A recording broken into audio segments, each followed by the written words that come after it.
Uh, and thanks for inviting me. So as a physicist, I like things that move. I think that's what really draws a lot of people into physics, is the motion of objects. And so in biology then, of course, what you become interested in is how cells move around from place to place, and that's what I've worked on for a long time. I started off, though, working mostly on single cells, looking at bacteria and eukaryotic single cells and how they move around. And so if you take MDCK cells, which are an epithelial cell type, and plate them at low density onto a glass surface, what you see is that the cells will just crawl around. And they do this by they'll extend out, move in a certain direction, and they might change directions or stop and then crawl off in a new direction. And the story, though, that I want to tell you about today is these epithelial cells, though, typically in an organism, they aren't single cells. What they do is they form a sheet that covers an organ. And in like the one that's kind of most familiar to us might be the epithelium of our skin, which is the top layer of skin cells. And so when these cells, though, are now all clustered together as a group, they occasionally will have to move as a group. And one of those kind of the archetype of that is in wound healing. When you get a cut, then you've removed cells from a certain region, and the remaining cells have to crawl in order to fill in that. And so we can do that experimentally by taking these cells and just leaving them on the surface of this glass cover slip for a few days, and then they grow to make a continuous monolayer of cells. And we can then come in and scrape away some of the cells, so we're left with a region where there are cells and a region where there aren't cells, and we can watch the cells then move to fill back in this vacated region. And so the thing that happens here that's been noticed by a number of different groups is that the motion isn't just the cells crawling out because they notice that there's this wound. Instead, there's a lot of dynamics that are going on back away from that. The cells aren't sometimes crawling parallel to the boundary. You see a lot of just interesting dynamics that I'll describe in a little bit more detail at the next slide. And so what I'd like to do as a physicist is say, well, I know the basic physical processes that are going on in these cells. Can I use that information to make a model that's going to explain the dynamics that I see in this collective migration scenario where the cells are all kind of moving together? And so I'll give you part of the punchline here at the beginning of the talk, is the answer is yes. We are able to actually put that together into a model that describes kind of these motions, and you see a lot of kind of similar behavior going on in the simulations as you do in these experiments. And so that's where I'm going to begin, is can we take this, what we know about how a single cell behaves, and create a model for what happens when wounds heal. And some of this was based on some experiments by Pascal Silberzon's group in France back in about 10 years ago now. What they did is they wanted to explore the hypothesis that had been put forth by a number of people that when you do these wounds, what happens, you're scraping away cells, usually with a scalpel or a pipette tip or something like that, and you're rupturing a number of those cells, and they leak out their internal components. And potentially some of those proteins that are in the cell then diffuse and act then as a signal to nearby cells that we've been wounded, you need to move in this direction. And so in order to look to see what happens if you don't rupture the cells, you somehow remove them more gently, do you get the same behavior or not? And so what Silberzon's group did was they microfabricated a stencil, and in this case the stencil was a PDMS strip that had a bunch of lines cut out of it, where they could set the size of the lines and the spacing between the lines. And then they grow the cells out as a continuous monolayer on top of this, and then gently peel away that stencil. And then you're left with a region where there are cells and a region where there aren't. And you can watch the cells now crawl to fill these wounds in and ask the question, do we see the same types of behaviors that we see if we do one of these typical scratch assays? And the basic answer was yes. Silberzon, being a physicist, looked more carefully at what all was going on and noticed a couple things that I'd like to draw your attention to here. One is as the borders grew out, they don't stay smooth. They begin to roughen. He actually called it a fingering instability, where you get these little finger-like projections that hang off of the wounded region.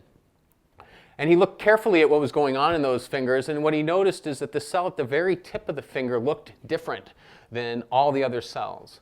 So the cells back away have what's known as a kind of typical epithelial morphology, where everybody's kind of tightly connected to their neighbors and they have kind of a polygonal type shape to them. Whereas the guy at the edge here is much more ellipsoidal, much more spread on the surface. What's stained in this image is the actin. So one of the internal kind of cytoskeletal proteins inside these cells takes on a very different structure in that leading cell. Also, things like focal adhesion proteins also show a very different distribution in this leading cell as they do in everybody else. And so they called these cells leader cells, and the idea was that they pull out these finger-like projections and that this leader is very important. What they also noticed is if they looked at the dynamics of what was going on in these layers, that you see these motions that I mentioned on the previous slide, that it's not just everybody crawling out to heal this wound. What you get are a lot of dynamics back away where you see cells that are crawling parallel with the border. You get big flows back away from the boundary. You also will get vortical type motion occasionally. And that these velocities are correlated over large length scales that are much larger than the size of an individual cell. So an individual cell here is about 10 to 20 microns in size, but the velocity is correlated over lengths of about 100 microns. And so you'd like to understand, how does all this dynamics arise in these situations? What sets that correlation length? And potentially, are these leader cells important or not? So I'll just re-highlight what I've already said on this, that the leader cells were identified as important. They show this kind of different morphology. Silberzon's group went on to show that then kind of the velocities behind these leaders is highly correlated, as if the leader is just pulling out these finger-like projections and everybody follows the leader. They also were able to do things where they would laser ablate that leader cell, so basically kill the leader cell and see what happens. Everybody else then kind of randomizes their motion. A new leader pops out and starts pulling everybody along. So as a physicist, I wanted to kind of build this model that I mentioned. And in order to build that model, you can't include all of the details about everything that's causing the motility of a single cell. So you have to sit down and decide, what do I think are the most relevant physical features that a single cell does? And then how am I going to combine these cells together when they are in groups of cells as a collective? And so when I sat down to do that, I came up with three things that described what I felt were the predominant physics of a crawling single cell. And those are the first three things that I have listed here. One is that cells are polarized. So on a short period of time, they are crawling in a certain direction, certain well-defined direction. They also crawl with a well-defined velocity, and in order to do that, they have to be able to adhere to the surface that they're sitting on. Finally, there's one other thing that I felt was potentially important and should be included in this model, and it's that a cell doesn't just exert a single force on the surface in order to move. So if I want to move in this direction, I could just exert one force with my foot and push myself in this direction. But what a cell actually does is that if I take one of these epithelial cells and I put it down onto a soft surface as opposed to a hard surface, what you find is that the cell pulls backwards at the front of the cell and forwards at the rear of the cell. And so that's what these arrows here are depicting, is that the cell is pulling backwards at the front and forwards at the rear. And so the force distribution is kind of dipole-oriented. So those were the three things that I felt were kind of the most important aspects of the physics of this single cell migrating. And then in order to paste the cells together, the simplest assumption you can make is that they're just stuck to their neighbors. In order then we can take that description and we can just create then a mathematical model that describes the physics that was described on the previous slide. And the first and kind of most important equation then here is this force balance equation that says if I sum up all the forces that are depicted on that previous slide, because these cells feel a lot of resistance from the environment, they basically have no inertia. And so the sum of the forces should then be equal to 0. And so there were 4 terms on my previous slide, and there are 4 terms in my force balance equation, and that's no coincidence at all. So the cell has to exert some force on the surface in order to move in the direction it wants to move in. So there's a force, which I'll call alpha F0, and that direction that it's trying to push in, I'll call this polarization direction D. Now as the cell moves across the surface, though, the surface is also going to resist its motion. And so the surface is going to push back, and we assume that the force that resists the motion is just proportional to the velocity of the cell.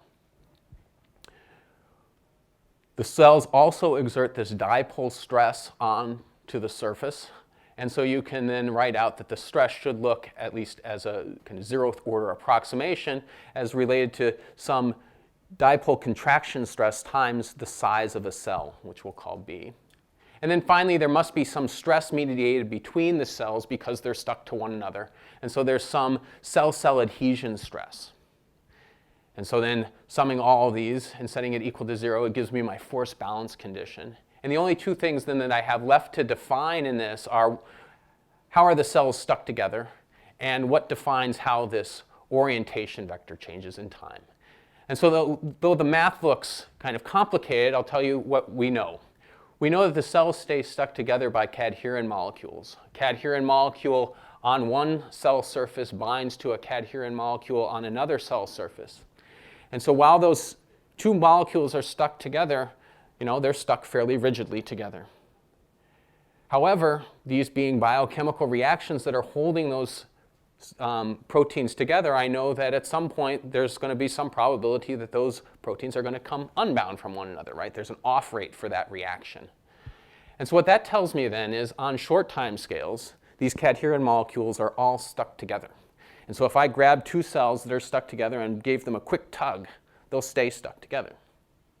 However, if I instead grab them and kind of pull on them and just hold a force on them, as I hold that force, those cadherin molecules can come unbound. And during each of those unbindings, the cells can slide a little bit with respect to one another. And so what that tells me is that on short time scales, I expect the cell-cell adhesion to be elastic, that these will act kind of like a solid object. But on longer time scales, they're going to be able to slide with one another, which is much more like a fluid. And so the simplest kind of physical model that you can write that describes that behavior is what's known as the Maxwell model. And it's just shown here that the stress is then related to gradients in the velocity in the system. And there's this time scale tau that's sitting right there. And you can actually show that if you assume that there are these cadherin molecules that have an on and off rate, that tau is actually 1 over the off rate for the cadherin molecules. So if you know the off rate for cadherin, you know that time scale. And we actually there's been measurements using FRAP that have measured a turnover time scale for cadherin that's on order of about 15 minutes. And so we expect that number to be somewhere around 15 minutes. One other thing I forgot to mention is we can actually measure a lot of the parameters that are in this model. Like we can measure how much how much force the cells produce contracting. We know how fast they crawl, which gives us information about this propulsive force and this drag coefficient. So then finally, the other piece that we need to know is how does this polarization change in time? And we assume we assume one thing, and the other things are given. So the time rate of change then of this polarization depends on a couple things. One is if I'm a cell and I'm crawling in this direction, my orientation moves with me. And so I get a piece there that tells me my orientation moves with me. A cell is also an extended object, and so what that tells me is that if this is my cell and the velocity is different at the front of the cell than it is at the rear of the cell, that can actually lead to the cell reorienting itself. There will basically be a torque on the cell due to that velocity difference, and that's given right here.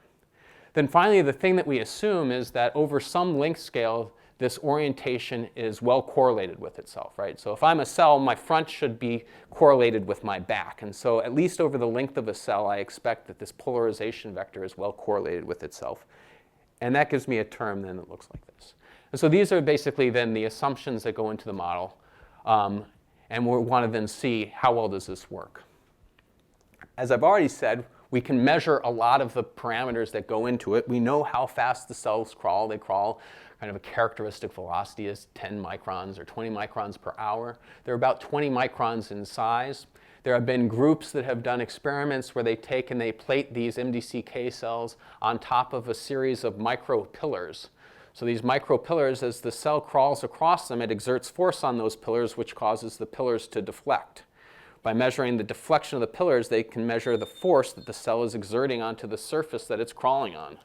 And from that, then you can extract that this F0 that was on the previous slide should be about 10 to the 4th dynes per centimeter squared. In addition, people have measured retrograde velocity of the actin inside the cell, and that can be related then back to this drag coefficient if we know that force F0. And so we know a number of the parameters that go into this model. So then that says, well, let's test it. We have our parameters, or at least a number of our parameters. What are some cases that we can look at?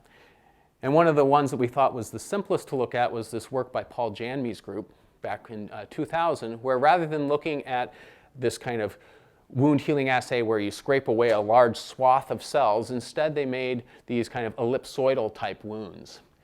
And the wounds will kind of close in this direction. Now they made these wounds for a very kind of specific reason, because in wound healing there's another type of model that suggests something what is called the purse string model for wound healing. So if I were to go into these cells and look at what the actin is doing, what you find is that right along the periphery of this wound, you get an enrichment of the actin cytoskeleton. In that enriched actin, you also get an enrichment of myosin. Actin and myosin will contract the actin network, and so basically you get a string of actin that then gets pulled tight by myosin, and that can cause then this wound to close. Now, in order to test that hypothesis, what Paul Janme's group did is they went in and they micro-injected every cell along the periphery of this wound with an inhibitor of RAC. RAC is a Rho GTPase that basically accentuates actin dynamics. It leads to actin polymerization. And so by inhibiting RAC, what they found is that you no longer get this enrichment of actin right at the periphery of the wound. You also don't get any enrichment in myosin at the periphery of the wound, but as you notice, the wound still heals. And so the purse string model, at least in this scenario, is not really what's playing the role that it was thought to play. Now they went further than that and they said, well, what happens if we inhibit a few more rows of cells around the periphery of the wound? And they found that if you inhibit 3 rows of cells, then the wound no longer closes. So we can test this, and this is why I said this is kind of a simplified version. We can make the assumption that the wound is just a circle, and it has some radius r0. And what we're going to do is we're going to deactivate in our model a region of cells, a distance delta away from that wound. And we deactivate them by turning off the active components that are in that model. And the active components are the ones like the propulsive force and this contractile stress. But we still leave the fact that there's still a cell sitting there, and so in order for that, to move that cell across the surface is going to require force because I'm having to push a cell across the surface. So if we do that, then we can ask how long does it take this wound to close as a function of the size of this deactivated cellular region. And so what you find is, not surprisingly, right, that as you increase that deactivated zone of cells, it takes longer and longer for the wound to close. But at a size of about 30 microns, we get what we call intermittent closure. So we don't know exactly the orientations of these cells at the initial time. And so we have to guess them. And we guess them by just assuming that it's some random distribution. And we can choose then a number of random distributions and ask, do we get the same behavior or not? And so in this intermittent closure, what we find is sometimes the wounds heal and sometimes they don't. But if we further increase delta out to about 50 microns, then we never see wound closure in the model. And remember, the size of the cells is somewhere 10 to 20 microns in size, so 50 microns corresponds nicely with the 3 rows of cells that Paul Janme's group found. As I've already shown too, you can then take this model and examine situations like in Silberzon's experiments where you have strips of cells. And now, as you should have already noticed from the first slide, right, we get a lot of the same features in this that Paul Janme saw, Pascal Silberzon saw, where you get roughening of the border. The cells don't always crawl straight out. Instead, you'll get periods here they're actually crawling away from the border. There's some sorts of swirling type motions that you'll see occasionally. So at least at a qualitative level, we're capturing what's going on. Here's some more pictures just showing time points where you do see more of the cases where you get vortical type motion and some of the dynamics that we'll see. It's not, though, just a qualitative comparison, because what we can do is we can track the average rate that the border advances as a function of time. The blue and the red here are two of our characteristic simulations. The black dots are data from Silberzon's lab. So we find that we not are only matching up qualitatively, but quantitatively we are getting the right rates for this border to advance. Just a quick question. Yes?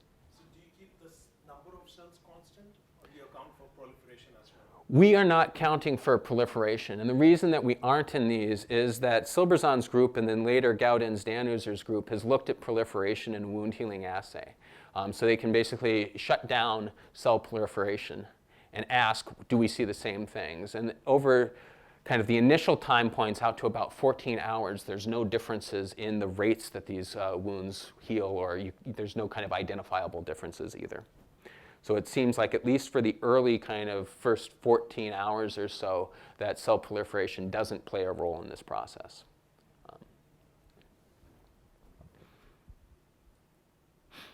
So I want to just draw your attention to two other of the model predictions.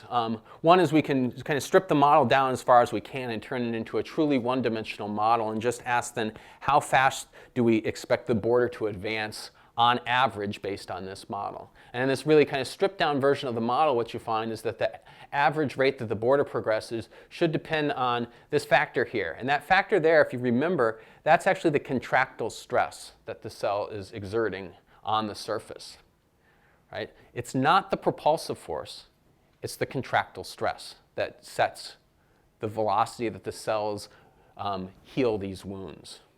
So keep that in mind. The other thing that we can look at is rather than having a wound healing assay, you could say, what would happen if instead I just had a confluent layer of cells? Now, a confluent layer of cells, one thing that could happen is the cells could just all be kind of crammed together and sit happily in their same place. But you could also get kind of bulk flows that can occur where the cells are just kind of moving around and kind of everybody's moving in streams or whatnot. And so you can actually find both of those scenarios in this model. The stable regime would be ones where the cells are just kind of staying put, and the unstable one is where you start to get bulk flows of the cells within a confluent layer. And so then we can look at how that depends on different parameters in the system in this. And so the big point is here that based on the parameters, you can get transitions from a stable regime to an unstable regime.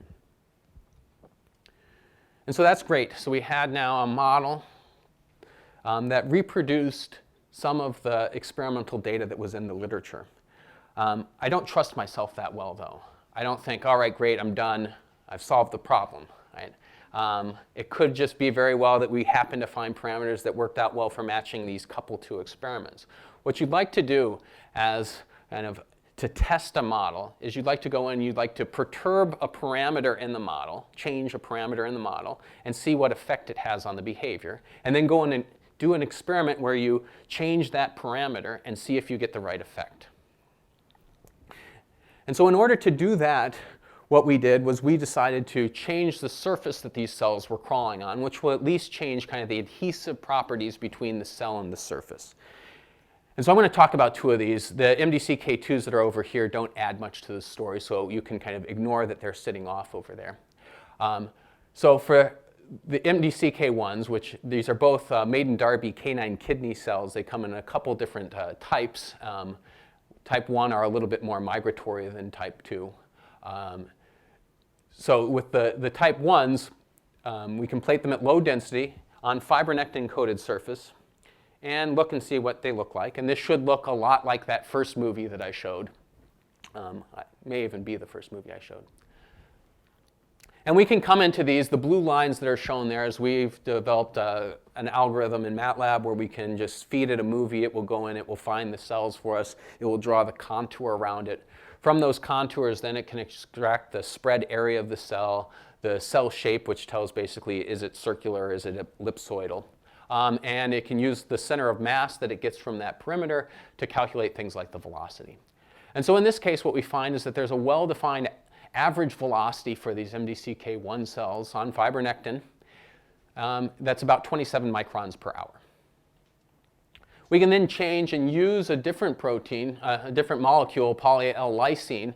This is a molecule that's often used by cell biologists to get things like neurons to stick to a surface. And so using poly-L-lysine, this is what you see.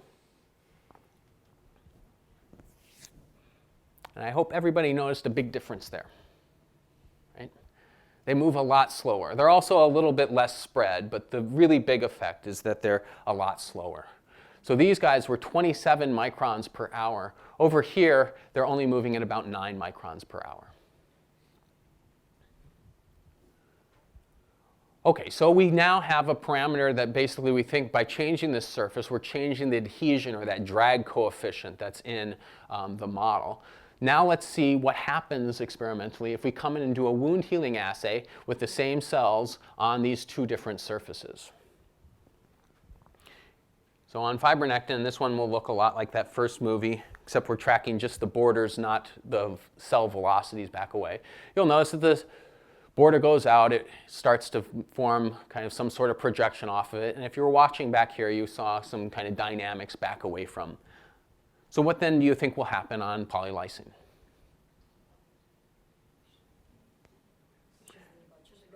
Much slower, right? Of course, I've set you up so you actually should be saying, well, he set this up a little bit too much, so they're probably going to go faster.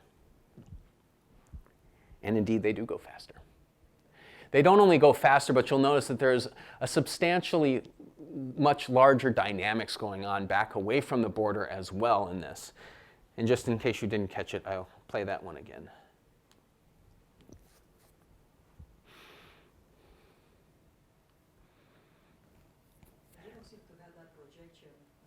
Yeah, the borders are a little bit smoother, but not substantially. Timescales are the same, yes. They are all done, I think these were done at about 2 to 3 minutes in between images for a 14-hour period. So I had a grad student that did this, came in the next day after doing this experiment. We were, of course, also expecting them to be slower. And I was sure he had done something wrong. We've now done this. We've analyzed hundreds of movies, and the story is always the same. These guys go faster. But they don't just go faster than they do on fibronectin. The really surprising thing here is, and this will bring me back to the title of my talk here. On fibronectin, remember that the single cells crawled at 27 microns per hour. We can then calculate the average rate that this border advances. And on fibronectin, it's about 12 to 13 microns per hour. So bringing these MDCK1 cells together as a group on fibronectin has slowed them down. So they are our rugged individualists who would prefer to be an individual as opposed to coming together as a group. However, just by changing the surface that these cells were living on, remember that they moved at about 9 microns per hour as a single cell. The border here is moving at about 22 microns per hour. So by bringing them together as a group on polylysine, we have now accentuated their dynamics substantially by about a factor of 2. And so they are our socialists over here. So before I tell you what I think it is, I'm going to tell you what I think it isn't. So as I've already shown you, what we have seen is that the border speed doesn't correlate with the individual cell speed. So if I look at a single isolated cell on fibronectin, they go really fast, but the border goes really slow. Whereas on polylysine, the border goes fast, but the single cells go slow. Now, I mentioned these leader cells. It's not just Pascal Silberzon's group that has come to think that they're important. You can dig through the literature, and you don't even have to dig very hard, and you come out with a whole slew of recent articles in some very high kind of profile journals, all telling us how important leader cells are to collective migration. Well, collective migration follows the leader. Leader cell positioning drives wound-directed collective migration. Leader cells regulate collective cell migration, determinants of leader cells and collective cell migration, and so on. Well, we do see leader cells in our experiments. You can identify them. We come in and we look for cells that are much more spread at this boundary than everybody else. We can then count up how many leader cells we see per frame of a movie, and we can figure out how fast the border moved in that region. And we can look to see if there's any correlation then between the presence of leader cells and the average border velocity. And what we find is that there is no correlation. Now this, I should say, is true in 3 of the 4 experiments that we did. So we looked at MDCK1s on fibronectin, we looked at MDCK1s on polylysine, we looked at MDCK2s on fibronectin. In all 3 of those cases, there was no correlation between leader cells and the border velocity. However, for MDCK2s on polylysine, we actually did see a correlation. But this at least tells us that leader cells aren't the universal answer to what's driving this process.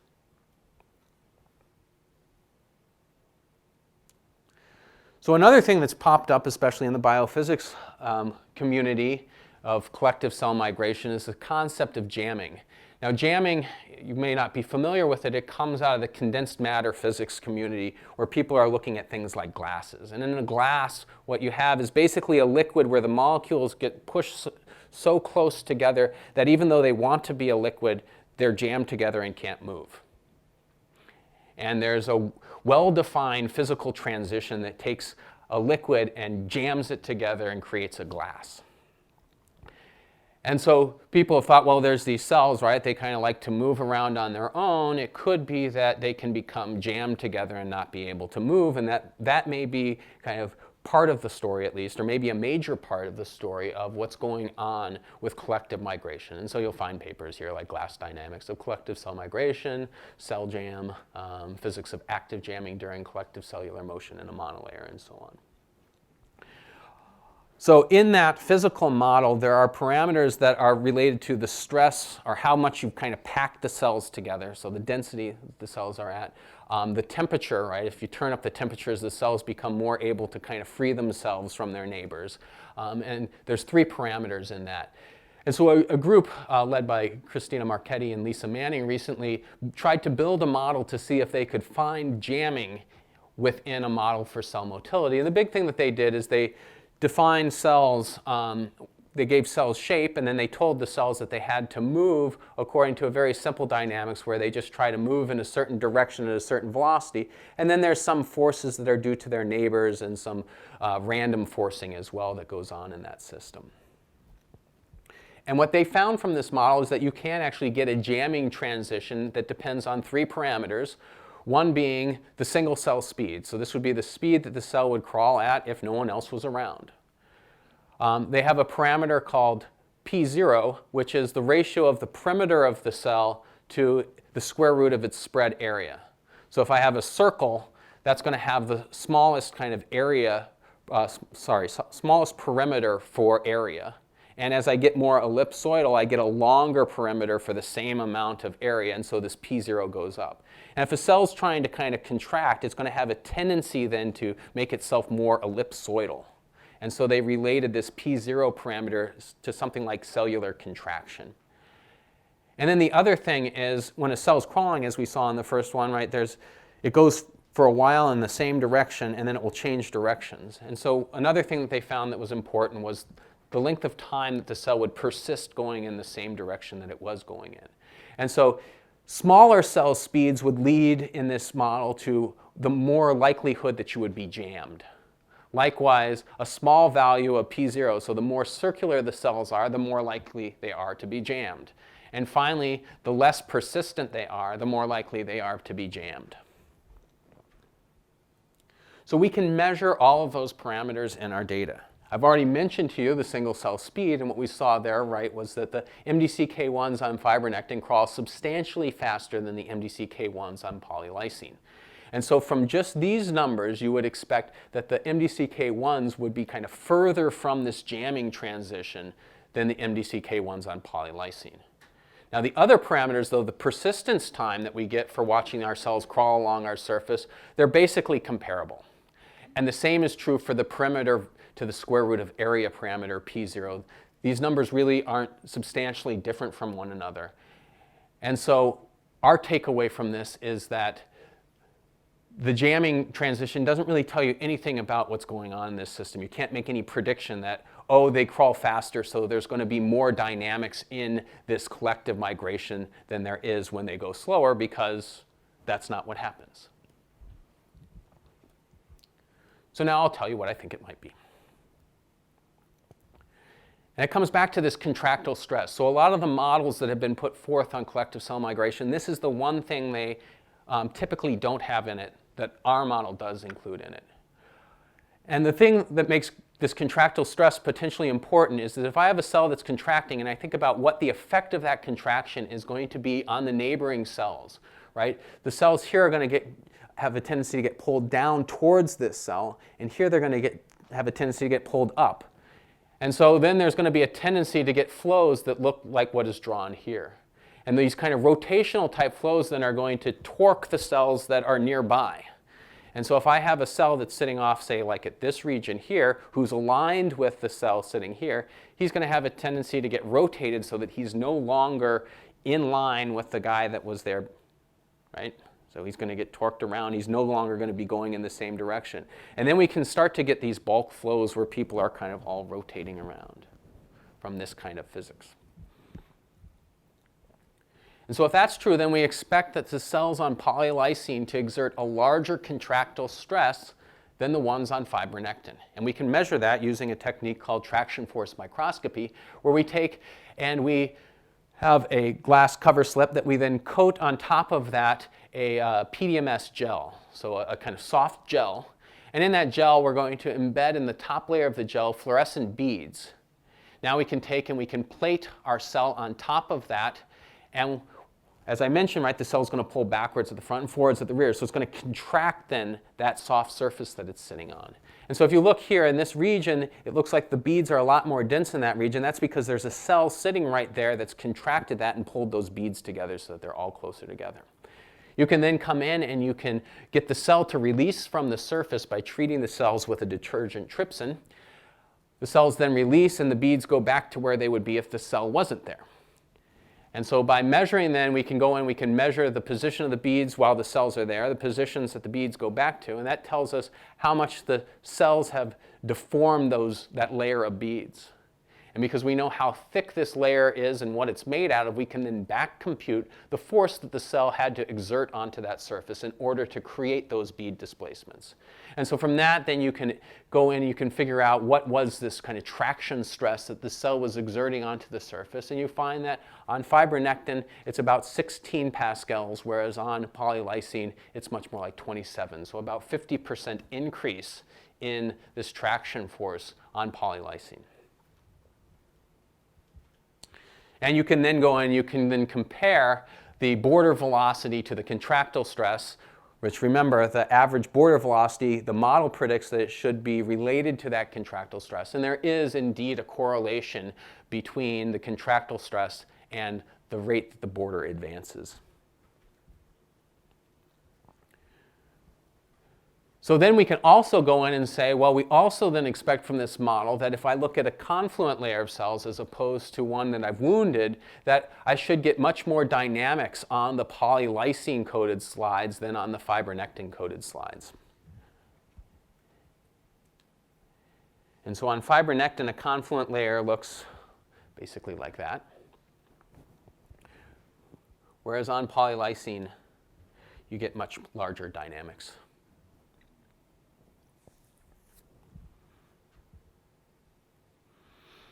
So we can now take that same model that we have and we can ask, what do we actually expect to happen in these situations? And I'll show you, this is just what the simulations come out when we're simulating confluent dynamics in these systems. So you get kind of a lot of kind of motion. There's kind of spurts of motion that occur, which isn't so different from what you see, especially in the polylysine coded. And so then with that model, because we have the parameter of the contractile stress and the isolated cell speed, we can make a plot that's going to show how we expect the average speed in these confluent layers to depend on the isolated single cell speed and the contractile stress that the cells exert on the surface. So for a polylysine, this green dot kind of represents the location where the polylysine MDCK1s are sitting in terms of the contractile stresses that we measure and the isolated single cell speeds that we measure. And the red dot here corresponds to our fibronectin-coded slides.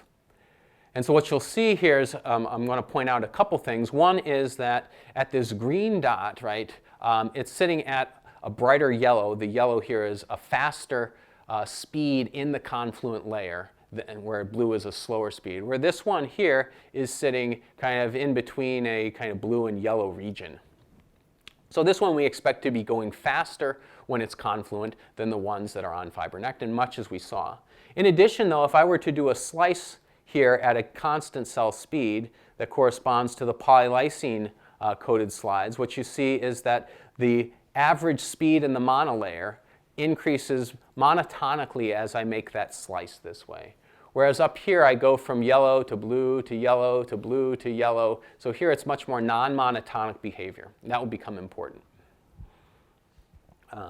So as we said, socialism versus rugged individualism, kind of it depends on what's going on. It depends on your environment, actually, in this case, where the ones on polylysine speed up when they are confluent, whereas the fibronectin ones slow down. So a number of one says that being confluent or being single cell, you have the same speed. Here you go slower, here you go faster. And actually the MDCK2s go a lot faster. So then what this also predicts, though, is if I take cells on a polylysine-coded cover slip and I were to reduce how much they contract, I expect them to go slower. And if I were to accentuate how much they contract, I could get them to go faster. And so there are two drugs. One is blebbistatin. Blebbistatin basically inhibits myosin activation. It actually inhibits myosin binding to actin. So you get less contraction when you treat cells with blebbistatin. And calycolin A actually accentuates myosin activation. Now these movies aren't very informative, so I'm not going to show them. They happen really fast. But what we did is we image a layer of cells, a confluent layer of cells on either polylysine or fibronectin for a 2-hour period. And then at the 2-hour mark, we're going to treat them either with blebbistatin or with calycolin A. And we're going to image them for 2 hours following that. And we can then measure the velocity pre-treatment, the average velocity in that monolayer pre-treatment, and the average velocity in that monolayer post-treatment. We can actually, rather than measuring average velocities, we can just do a histogram of the velocities that we see. And the first thing you want to do is do a control where rather than treating with blebbistatin or treating with calycolin, you treat with DMSO, which is used to dilute the blebbistatin and the calycolin. And what we find there is that there's actually no difference in the velocity distributions, whether they're on polylysine or on fibronectin when we treat with DMSO. Now on blebbistatin, if we treat with blebbistatin on polylysine, what you'll see is that the pre-treated, which is the blue histogram here, is shifted to the right over the red or kind of brownish colored lines here, which is the post-treatment. And so that tells us that with blebbistatin, we've actually slowed our population down on average. If we treat with calycolin, there's actually a small increase, a small shift kind of towards the right here when we treat with calycolin.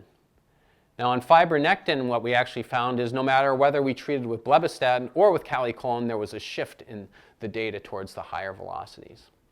And so that's kind of shown here. If you compute then the average velocities from these histograms, the first one here is showing our control.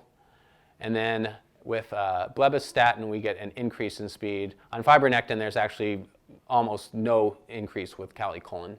However, our control goes slower with blebbistatin on polylysine, and it goes faster with calycolin.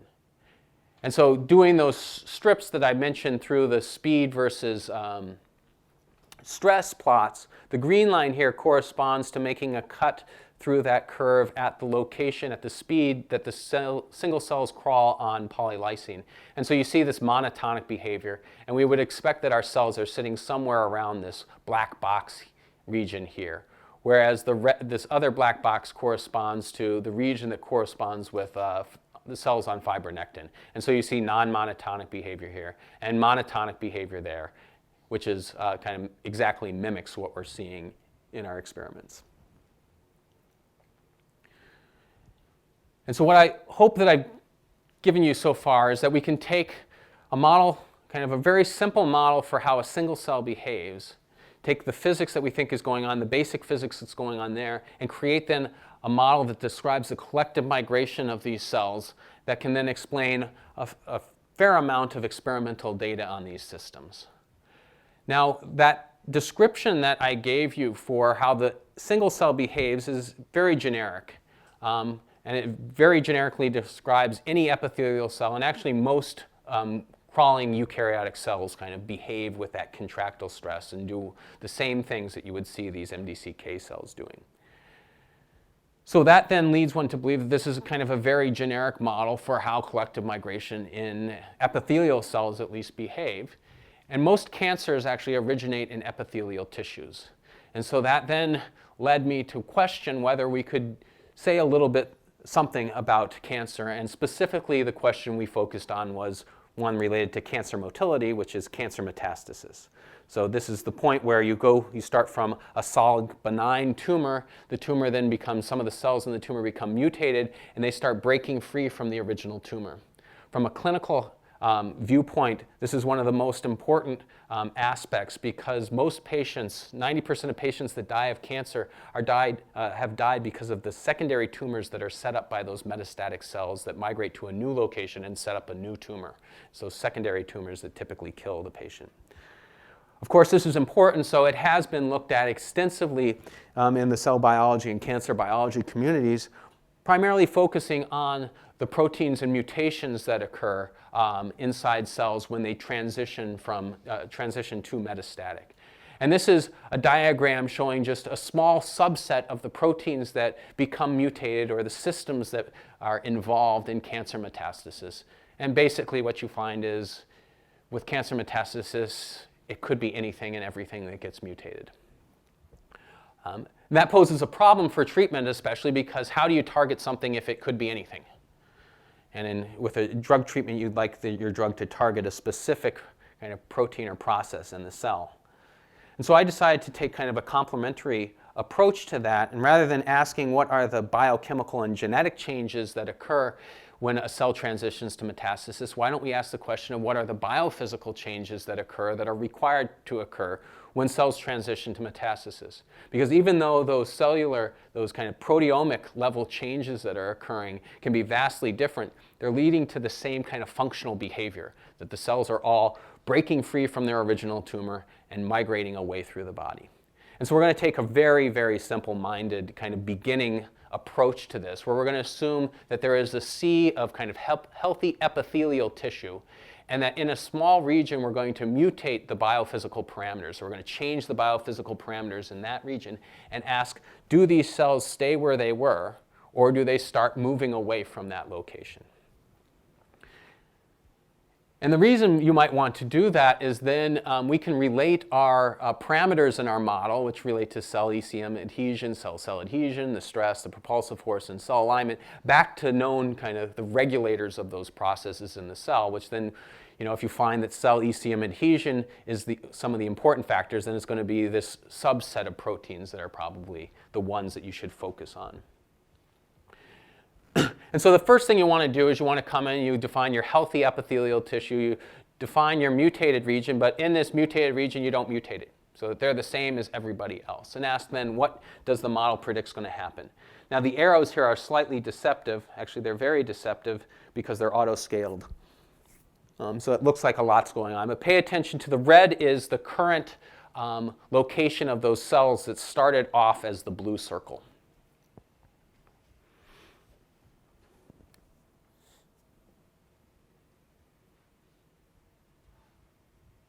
And this is supposed to represent about 50 hours, I think, of real time.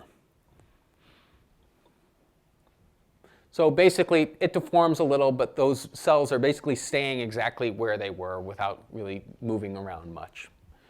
If we now, though, do a kind of cancer-relevant mutation, what we're going to upregulate integrin and downregulate cadherin, which has been seen specifically in breast cancer, but a number of other cancers have also shown the potential that there's upregulation of integrin and downregulation of cadherin.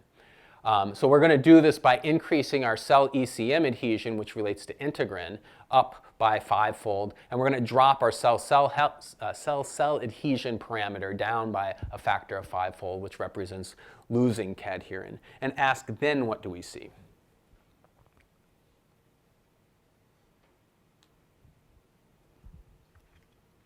And this is over the same kind of simulation time as in the previous movie. This assumes that the stiffness of the microenvironment remains the same. That's correct. Yeah. We have done some other stuff that is maybe a little bit more relevant recently, where you assume that you have a tumor in extracellular matrix, and the extracellular matrix is different inside as outside. That is very dynamic and real. Right, exactly. And so in this case, it starts off slow, but this cellular region deforms itself, and it actually takes on kind of a half-moon shape, which reminds me of keratocyte motion, which is a fish cell that's been looked at extensively for migration. But this then crawls off such that that entire region has left the original region that it had started in. And so you get spontaneous migration just by changing those parameters, those biophysical parameters in that region. You can get these cells to spontaneously migrate away from where they started. And you can then go through and ask how, as we change individual parameters, how does that change this kind of metastatic potential, where we're defining the metastatic potential or metastatic probability to be, if I make a mutation and I start a simulation with random initial conditions, what's the likelihood that I see this region, the center of mass of that region, leave the original domain that it was in to begin with? So it leaves kind of that circular region. Yes? Can I ask you a quick question? Yes? So do you have a minimum number of cells that you need to simulate to actually generate that whole? Yeah, so in our case, we're using a continuum model, so the cells have kind of lost their identity. We've basically averaged over a region of the cells. For these simulations, we were doing about 100 micron diameter region, so you're talking probably about, 10s, 20s of cells, something like that. And so what you find, a lot of this really isn't terribly surprising, especially these bottom ones. As you increase that contractile stress, it makes you more likely to metastasize away from your original spot.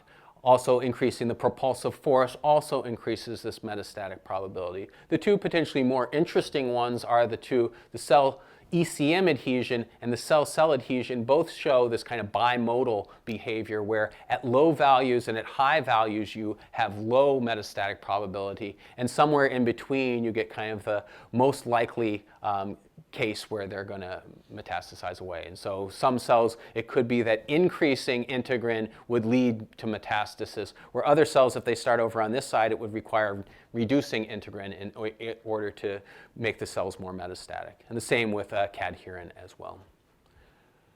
And so I'm going to finish there, and hopefully I've convinced you that these models for collective cell migration really need to, I think you need to be careful when building them in order to really include the basic biophysical properties that we think are important.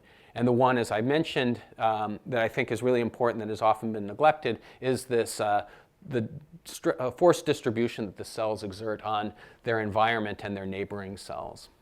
And it's because the migration that we see here, at least according to the model, is being driven by the fact that these dipole contractile stresses actually destabilize continuous epithelial tissue, and it's that's really leading to the motility that we see in either the wound healing or indeed in these kind of metastatic behavior. So I will leave you with that, and I'm happy to answer any questions.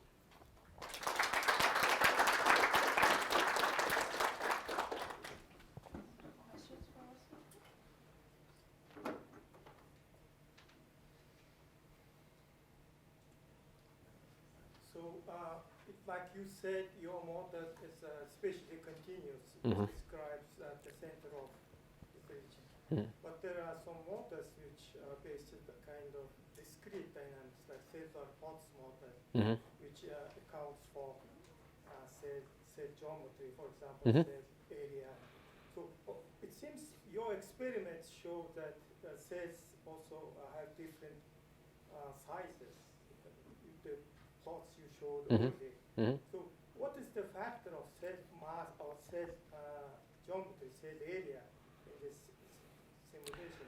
What is the advantage of your approach compared with this cellular pulse model or vertex models which take into account the cell geometry, hexagonal cells? All right, so with the models that have been put forth to date that deal with kind of cell geometry, there are ones that use basically a polygonal description of the cells, which is like what Christina Marchetti and Lisa Manning had done. Those don't actually account for the contraction, and they have kind of cortex contraction without internal contraction. But the cells are actually contracting using the actin inside them, not the actin at the cortex, right? They're more of the bulk actin. And so that's one thing that our model includes. These others don't. POTS models as well, I haven't seen anyone that has done that. The typical thing that people use against POTS models is that it's hard to include the dynamics in a kind of time scale relevant fashion. So that's one thing that people will often. So it's a question of how important is the cell geometry on the behavior. And like you mentioned, I think also with your cell mass, which is a slightly different question, how important is proliferation? And so we've actually chosen to ignore proliferation because of these experiments that have been done that suggest that at least during early time points in wound healing, it's not important.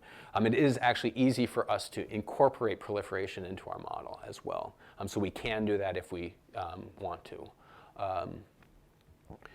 Cell shape, though, is of course harder, and that's something that we can't access directly in this. And it's probably the one thing that's the one weakness of how we're doing things. So if cell shape turns out to be very important, then you would want to do either something different or figure out how to incorporate it into this model. So in your model, when you showed that nice cartoon where you have these counter flows occurring, how does that translate to the edge? Because at the edge, it should be then moving forward linearly, right? You would have those counter flows at the edge too. Well, so the counterflows, that's the tendency that's just coming from what if you ignored everything else that was going on in the system and just said you had this contracting cell, what would happen? You would get those counterflows. Of course, there is adhesion to the surface. There are the cadherin interactions between the cells, and all of these things then factor in. And so what you actually don't get is that small region counter-rotating. You can get large regions of counter-rotation. Which is what is actually seen in like Silberzon's work, and some of our own data as well shows that you do get kind of large scale vortical type motion. And so you do actually see that. Now at the edge, that contraction actually turns out to be the important thing in our model. So if I have a bunch of people around me and we're all tugging on each other, we can kind of sit there and tug on each other, right?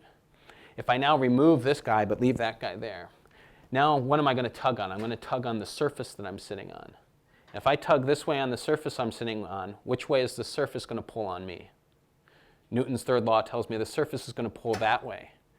And so it's because I'm trying to contract, I remove this guy, I grab onto the surface and I pull that way. The surface pulls me out then, and I heal the wound.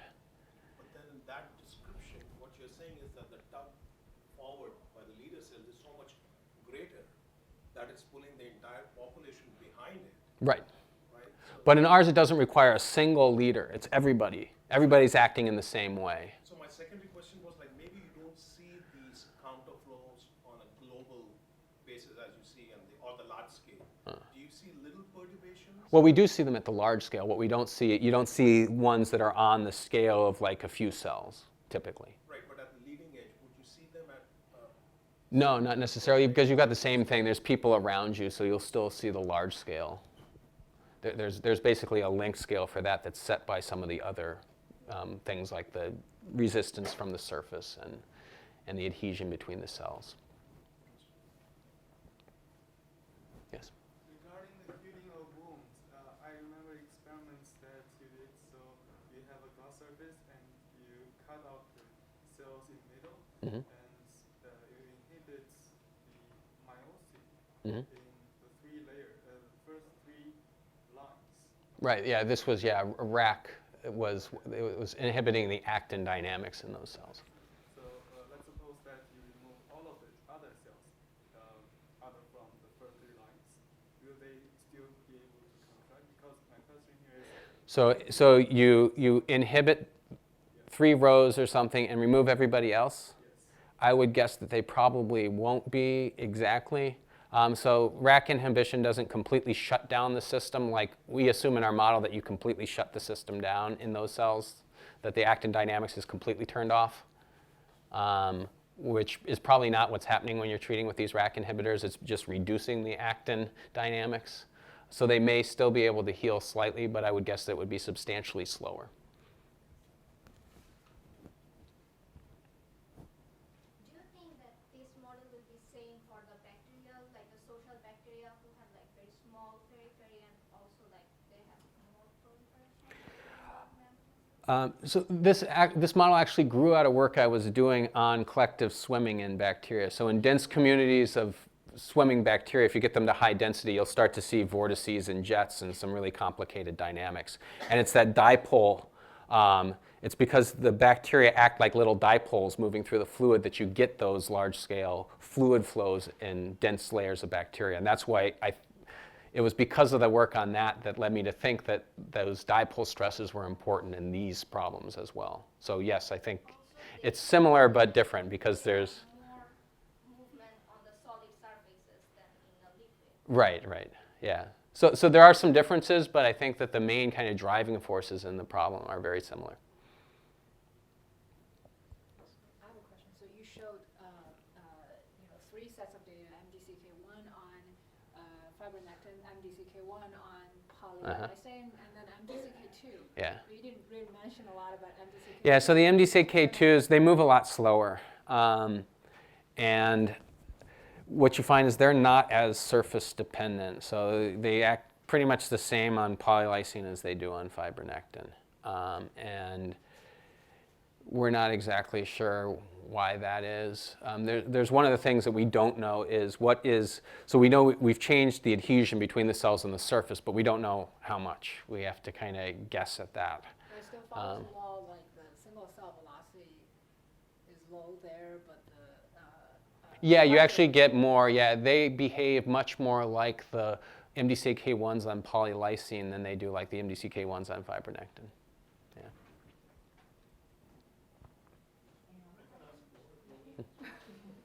Sorry, so a quick question. So your model is very nice. So can you predict what would happen if you had all cells polarized as if they would be on an isotropic ECM, which is seen at the tumor interface? Yeah. Would you still have, or how would the collective migration in that?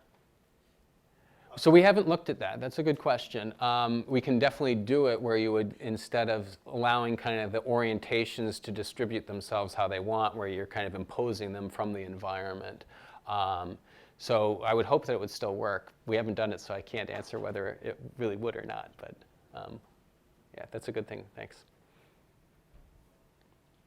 A technical question. Yes. So there are different degrees of polymerization of polyolysine. Have you tried different degrees of No, we've only tried, and I forget which molecular weight we used for the polylysine. I'd have to look. Because my suspicion is the surface physical property between fibronectin and polyolysine is what is changing the velocity. Right. Yeah. Well, we plan to do more of a titration of polylysine to see how things change as you increase polylysine concentration on the surface. So that's something we also planning to do. Yeah. I have one question. Mhm. Have you ever considered the cell density in the cell migration, the collective migration? So this kind of relates to the proliferation question. We have incorporated cell density in to make it more kind of so it's not fully yeah. So there is some incompressibility or if you compress it, there's a force that's going to resist. What we haven't included in it is cell growth. So maybe I think maybe we can find a critical state between the individuals and the collective migration. Critical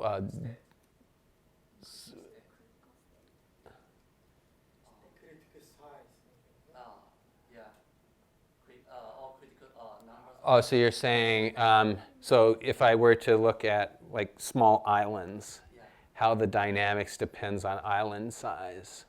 Yeah, we've thought about doing that too, but haven't done it yet. There was one group that looked at that a little bit, but yeah. Well, if we don't have any more questions, let's thank our